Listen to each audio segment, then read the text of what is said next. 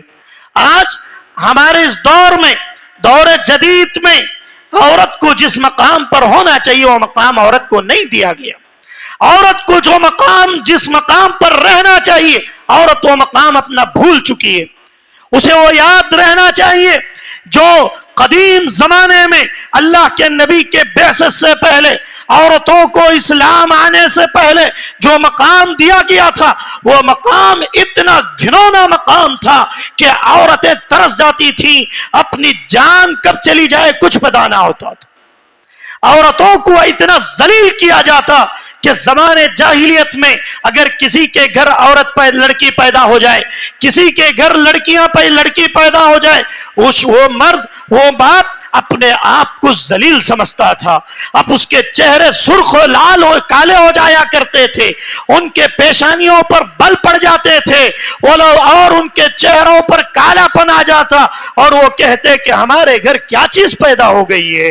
اور ان لڑکیوں کو زندہ درگور کر دیا جاتا, ان لڑکیوں کو زمین میں دھسا دیا جاتا, ان لڑکیوں کو تباہ و برباد کر دیا جاتا. لیکن اسلام جب آیا, اسلام کی نشو و نما ہوئی, اللہ کے نبی کے ذریعے اس بدعت کو, اس چیز کو جو زمانے جاہلیت میں تھی, اللہ نے حرام قرار دیا اور کہا کہ میں ہی مرد لڑکے بھی دینے والا ہوں اور لڑکیاں بھی میں ہی دیتا ہوں, اور جس کو چاہتا ہوں بانجھ بنا کے رکھ دیتا ہوں. یَهْبُ لِمَن يَشَاءُ إِنَاثًا وَيَهْبُ لِمَن يَشَاءُ الذُّكُورَ أَوْ يُزَوِّجُهُمْ ذُكْرَانًا وَإِنَاثًا, میں جس کو چاہتا ہوں لڑکا دیتا ہوں, جس کو چاہتا ہوں لڑکی عطا کرتا ہوں, اور جس کو چاہتا ہوں دونوں نہیں دیتا, بانجھ بنا کے رکھ دیتا. اللہ,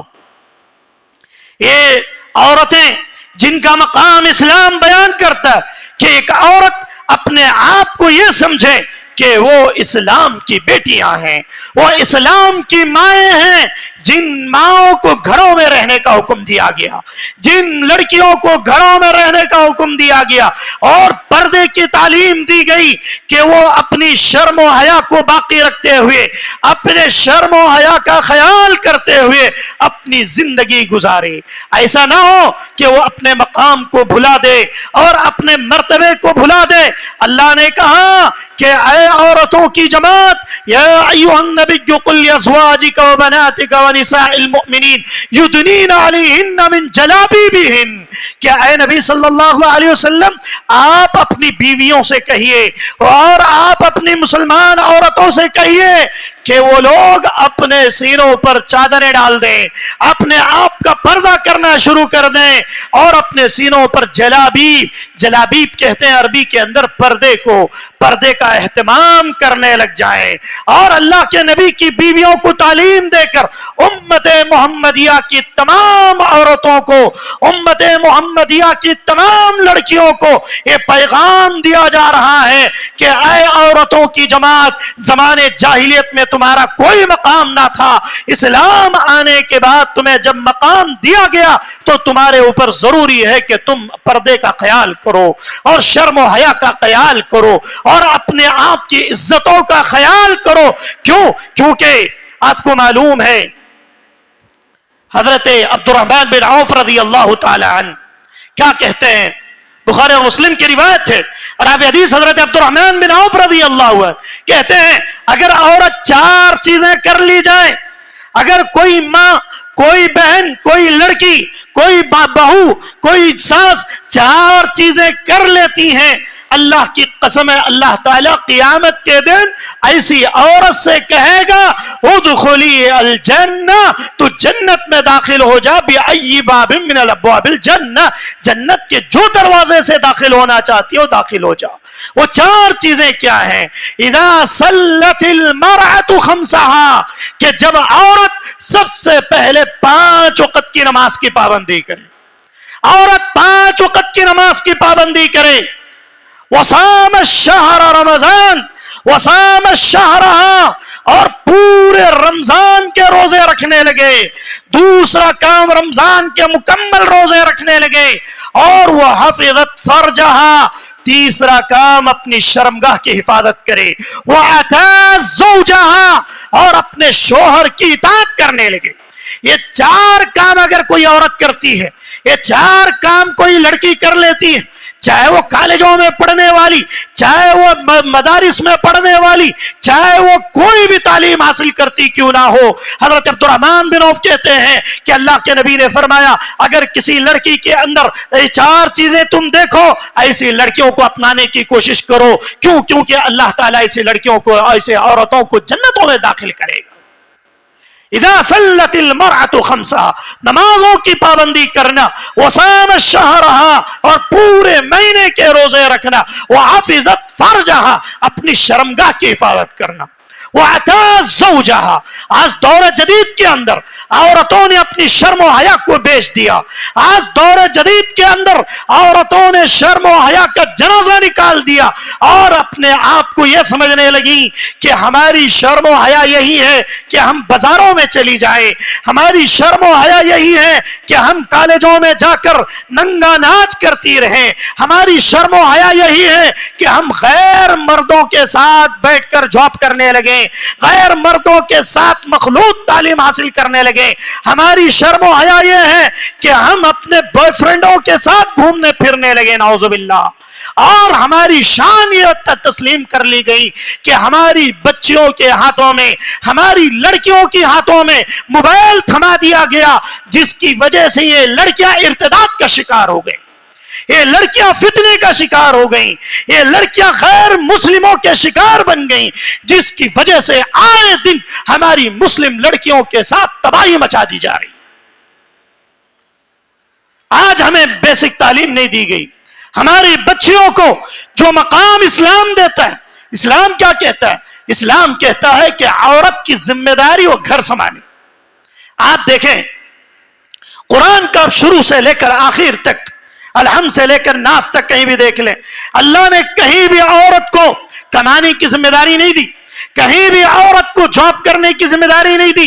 گھر سنبھالنے کی ذمہ داری تو دی، لیکن گھر کے خرچے اخراجات اس کے ذمہ اللہ نے کہیں نہیں ڈالا۔ جب بچی چھوٹی ہوتی ہے تو باپ کی ذمہ داری ہے کہ اس لڑکی کی حفاظت کرے، باپ کی ذمہ داری ہے کہ اس کی پرورش کرے، اس کی صحیح تعلیم و تربیت کرے، اور وہی بچی جب جوان ہو جاتی ہے، شادی کی عمر کو ہوتی ہے، تو باپ جب شادی کر دیتا ہے تو اللہ نے دوسری ذمہ داری شوہر پر ڈال دی کہ شوہر کے ذمہ ہے کہ وہ اپنی بیوی کی حفاظت کرے، وہ اپنی بیوی کے اخراجات کو اپنائے، اپنے